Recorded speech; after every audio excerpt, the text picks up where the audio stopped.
हिंदू तो 18 से बांग्लादेश में 3 पे आ गए, पाकिस्तान से नगण्य हो गए, अफगानिस्तान से साफ हो गए। टारगेट करना इसको कहते हैं। ये एक औरंगजेबी सोच है जो धीरे धीरे और हमारे नेताओं के द्वारा, खासकर जो झूठ मूठ का गंगा जमुनी तहजीब की बात करते रहते हैं, उनके द्वारा इनको पोषित, फलित और संरक्षित किया गया है लगातार। आप ये देखिए, मैं एक क्रोनोलॉजी देता हूं। औरंगजेब की हम बात कर रहे हैं, उसने तो 25 लाख मुसलमान हिंदू मारे थे। पूरे मुगल शासन में लगभग 1 करोड़ हिंदुओं का नरसंहार हुआ था, न जाने कितने कन्वर्टेड हुए होंगे। आप फाइनल कॉल कलकत्ता याद कीजिए, 10,000 मुसलमान हिंदुओं का नरसंहार कलकत्ता की रोड पे हुआ था। जब विभाजन हुआ 10 लाख हिंदू फिर मारे गए थे। तब से 75 साल तक लगातार दंगों में हिंदुओं को ही ज्यादा मारे जाने की खबरें आई। कहा क्या गया, नहीं गंगा जमुनी तहजीब है, मिलजुल के रहना है, मिलजुल के रहना है। इनको शोषित किया गया, पोषित किया गया इनको बिल्कुल हिंदुओं को शोषित है, इनको पोषित। ये एक औरंगजेबी सोच है, और उस औरंगजेबी सोच है कहीं ना कहीं मजहबी रिश्ता है, और उसको राजनीतिक दल अपने हिसाब से भुना रहे। इसी को प्योरली तुष्टीकरण कहते हैं। अगर आप पढ़ेंगे अच्छी तरह से, तो इस्लाम पढ़िएगा तो पता चलेगा कि एक दारुल उल खरब होता है, लैंड ऑफ कॉन्फ्लिक्ट, एक दारुल उल इस्लाम होता है। तो हिंदुस्तान को ये लोग दारुल उल खरब मानते हैं कि जहाँ ये लैंड ऑफ कॉन्फ्लिक्ट है, जहाँ इतनी संख्या में है, जहाँ इतनी ताकत में है कि हम कुछ कर सकते हैं, वहाँ पे ये बिल्कुल करते हैं। इंडिया में जो डेमोग्राफिक चेंज हो रही है भारत में, जो जिलों में जहाँ जहाँ मुसलमानों की संख्या बढ़ रही है, हिंदुओं को खदेड़ दिया जा रहा है। जीता जागता उदाहरण आज नहीं, 1989 में हमारे पास आया था, तब भी हमारी आंखें नहीं खुली जब कश्मीर से हिंदुओं को खदेड़ के निकाल दिया गया था।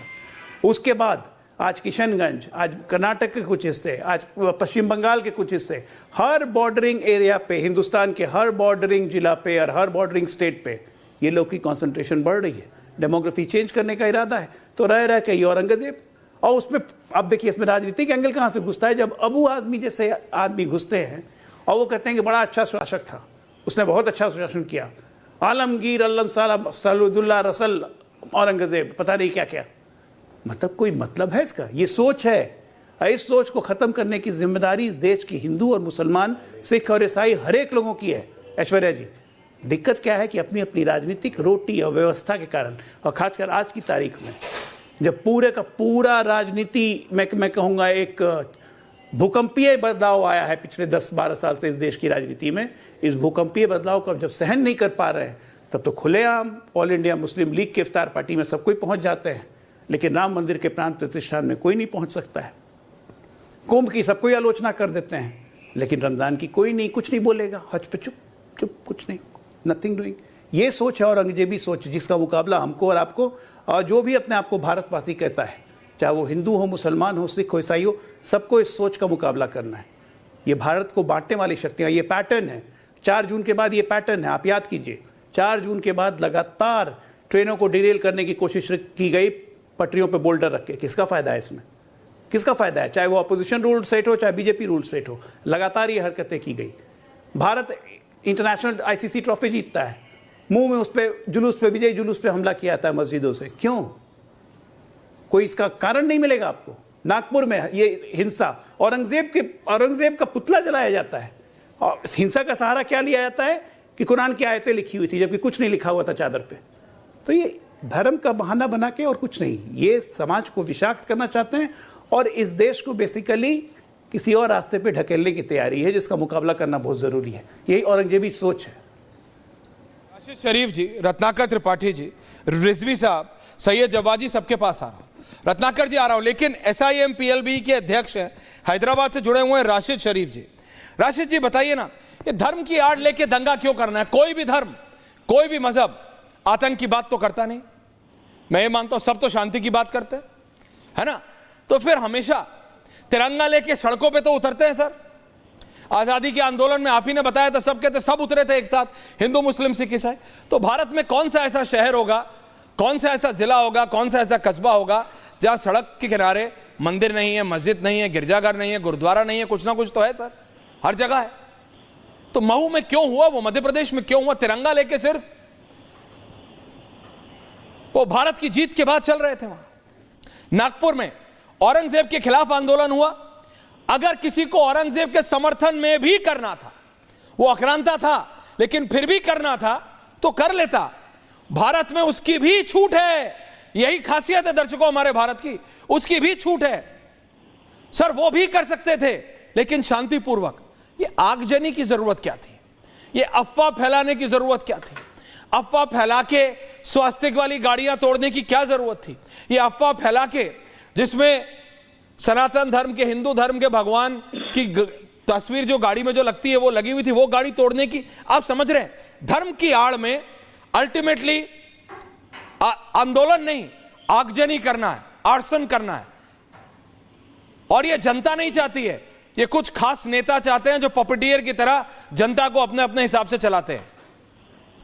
राशिद जी, बिल्कुल बिल्कुल बिल्कुल बिल्कुल ऐश्वर्या जी, बिल्कुल आप जो बता रहे हैं, जो धर्म की आड़ में बाबरी मस्जिद को शहीद कर दिया गया। अच्छा, धर्म की आड़ में कार्ड सेवक ऐसो लाखों की तादाद में जाके बाबरी मस्जिद को सबके सामने शहीद कर दिया गया। आज औरंगजेब, मैं एक बात पूछना चाहता हूँ, ये औरंगजेब मस्जिद नहीं थी। एक मिनट सुनो यार, पहले सुनो, एक मिनट सुन लो पहले। आप बोले ना इतनी देर से सब सुन रहे हैं ना, एक मिनट सुन लो। नहीं, गलत बोलेंगे तो क्यों सुनेंगे? वो ढांचा था, संविधान की बात करते हैं, सुप्रीम कोर्ट की बात को नकारते हैं आप। अरे सुनो भाई, संविधान की बात करते हैं, सुप्रीम कोर्ट को नकारते हैं। सुप्रीम कोर्ट ने कहा है वो ढांचा था, मस्जिद नहीं थी। मस्जिद थी भाई साहब, बाबरी मस्जिद थी। बरगला तो आप रहे हैं, अपनी कौम को आप बरगला रहे हैं। मैं क्या करूं? आपके आंखें अंधे तो मैं क्या करूं? पूरी दुनिया देखी धर्म की, अपनी कौम को बरगला रहे हैं आप। पूरी दुनिया देखी सर। आज मैं एक आपसे सवाल करता हूं मेरी जान, आज आप औरंगजेब, मथुरा में जो मंदिर था जिसे औरंगजेब ने तोड़ दिया, क्या काशी विश्वनाथ का मंदिर था जिसे औरंगजेब ने तोड़ दिया, उसके बारे में क्या कहेंगे? मेरे भाई सुन ले, पहले सुन लेना मेरे भाई। अगर आज औरंगजेब का नाम ले रहे तो इसमें एक बात बता दो, गलत मत बोलिए ना, सब सुनूंगा आपकी बात। हिंदुओं का क्या फायदा है, मुसलमानों का क्या फायदा? अदब के साथ सुनूंगा, गलत मत अरे बोलिए। सुन भाई, अरे सुन ले तो सही, एक बात बता दो मेरे को। इनका औरंगजेब का नाम ले रहे डायलेक्ट हैदराबादी है। इसमें देश का क्या फायदा है और हिंदू मुसलमान का क्या फायदा है, वो एक बार बता दो मेरे को। उसके बाद अपन फायदा है तो खबर भी बुलडोजर लेके जाएंगे, खबर के पास, ताजमहल के पास बुलडोजर को लेके जाएंगे, सब करेंगे उसके बाद। हाँ, एक बार मेरे को ये बता दो कि देश का क्या फायदा है? औरंगजेब का नाम ले रहे, देश का क्या फायदा है? टीपू सुल्तान रहमतुल्लाह अलैह का नाम ले रहे, अब इस वक्त उनके ये अबू आजमी से पूछो ना भाई साहब आप। अरे सर, आप तो ये अबू आजमी से पूछो ना कि देश का क्या फायदा है? खानदान का कोई भी स्टेट में सीएम है क्या?